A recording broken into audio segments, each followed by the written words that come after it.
this is Bethany Gagne, founder of the Albany Peace Project, and today I'm here with Dr. Karin Reinhold, who Tim Moon called the sweetest statistician he's ever met. So kind.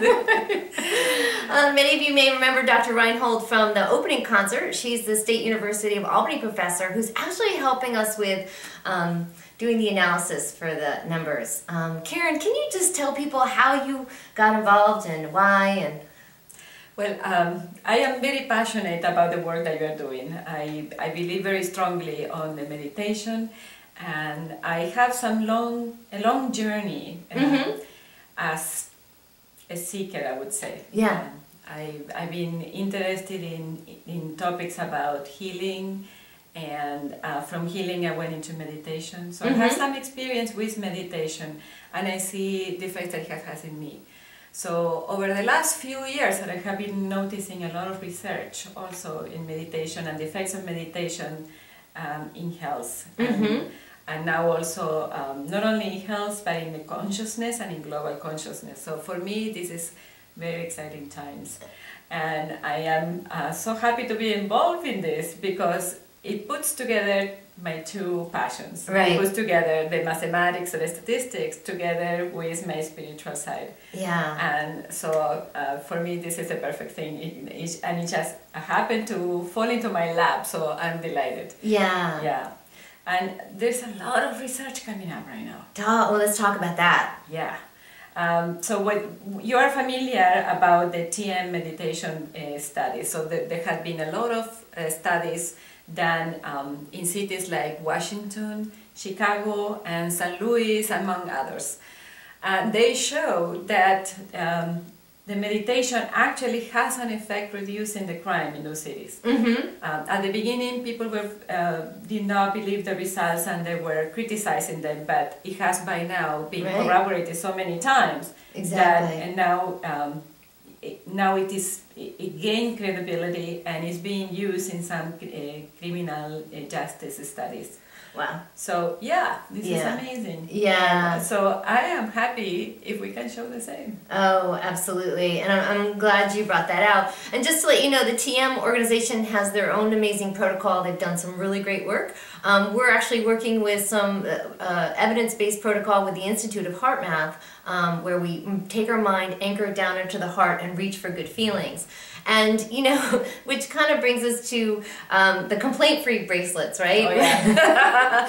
Let's talk a little bit about that because many of you know that we've been inspiring the city of Albany to go 21 days without complaining, and people have reservations about that. And you were saying that you've experienced that a little bit as you've been passing out the bracelets, right? Yes, yes. Well, first of all, thank you to everybody who participated with us. It's an interesting study that we're doing. And by and large, I have positive feedback from people. But a few of my colleagues did not receive my invitation so welcoming. And that's fair, you know. And that's fair. And there are some concerns about, you know, it's like, it's not, when we're doing this no complaint, it doesn't mean that we're putting blinders and we don't see what's going on. Right, exactly. This is like a misunderstanding of what this complaint-free is. It's like, the idea behind the complaint-free is to become aware of how we carry our energy throughout the day and how many times we complain just for the sake of complaining. Right. And so there is a place where complaining has a place, but it's not really complaining, it's saying, hey, something is going wrong and we need to do something about that. That's, for me, not a complaint. That's something that you are proactive doing something about it. Yeah. Right, absolutely, absolutely. And how important it is for us to kind of acknowledge the fact that things do need to change, but to keep a positive spin on it. Yes, things need to change, but how can we stay focused on a solution instead of staying in the complaining, right? That's right. Right.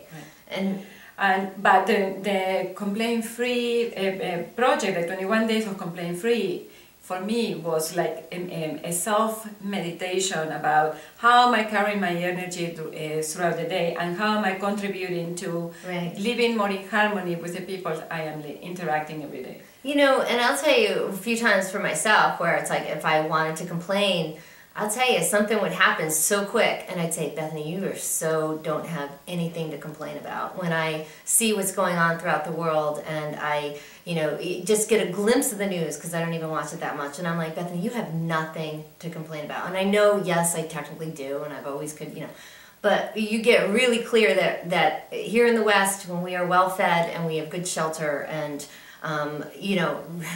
there are people waking up every day agonizing about how they're going to feed their children today, and yes, we have things to complain about. I'm not saying I don't. I could easily go down a whole list myself, right. But that really helps me just go, no, Bethany, this really isn't a complaint. Right, or put things into perspective. Yeah. But I feel like it's like, I notice it in myself. Sometimes I do want to vent out. Right. But then, but that's when the question comes. It's like, well, what am I doing when I do that? Right. Right. Yeah. And what am I contributing to my environment when I do that? Right. It's like, it's like,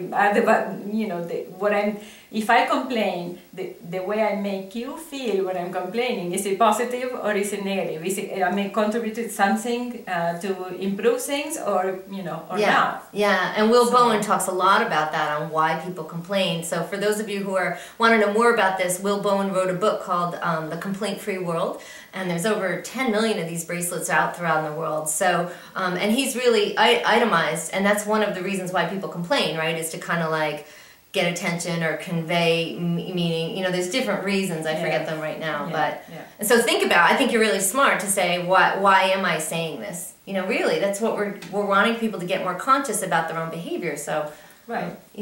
So for me, is that, it's an exercise. The game that I am interested in, and I think you are also interested in, is the awareness. Become more aware and eventually become enlightened. Right. So we can use these tools just to bring more awareness to ourselves, to what we're doing, what we're thinking, and how we are behaving in the world. Right. And it's funny, because along that same line of people feeling as though if we're encouraging people to go complaint-free, that we're encouraging them not to speak up, which isn't true at all. Another thing, people feel as though if we're doing this research, that we think that we're just going to send intention and not do anything in the physical world to improve the world. That's another misunderstanding of this work. No, we're asking people to work in the world, to be as conscious and as aware that you were saying about how we're contributing, right? And add this additional intention on top of those acts. Not just sit on meditation cushions and we're not doing that. We're actually out there doing things. Right, and bringing awareness, it also helps you be aware when bad things happen, because it's something. If you're in a situation in which you are feeling uncomfortable and you are practice at bringing awareness to yourself, then you know immediately. And if you see something in the world or something is happening in your neighborhood that you start immediately feeling that you're not feeling comfortable with that, then that's the opportunity of doing something, and then decide what are you going to do. Right. Or if you feel that there is injustice in the world, maybe I've been reading about women being exploited, or women disappearing, or native people being trafficking, thrown out of their lives, or out of their lands, and so on. Horrible things, right?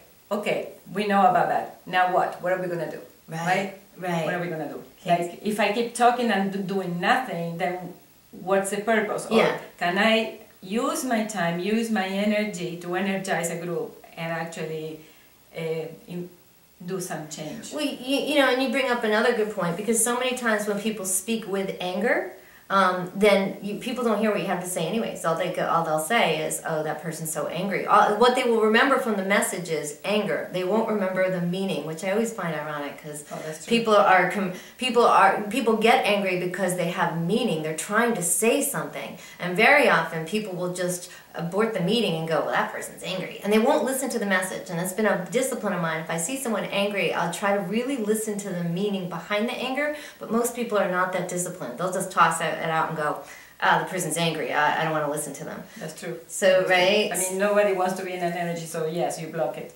So that will bring us to the Albany Peace Project. Because again, this is an opportunity for all of us to come into the peace. And again, if you learn to be in that peace, then you are more peaceful in the world, and your words are more effective. So when you actually take steps to bring up some change, you are more likely to produce an effect on others. And Yes. your words are going to be being carried with more meaning. Absolutely, absolutely. So thank you, Karin, so much, and we're looking forward to this upcoming year as far as doing some more math. Oh yes. And I want to say that we do have some encouraging results for the 2015. We did see a decrease in crime at the months that we were doing the meditation. So please keep up the good work, and let's see if we can see a further decline for 2016. yes, and the research suggests that there's something called the dosage effect. So the more people who participate, the more likely we'll see a more robust measurement. Is that correct? Right. That's right. Right, yeah. So please keep our efforts going, and it'll be a fun next 8 years we have to go. Oh yes. All right. Thank you so much. Have a great day. Karin's going to lead us in a meditation now, and thank you very much again for all your participation.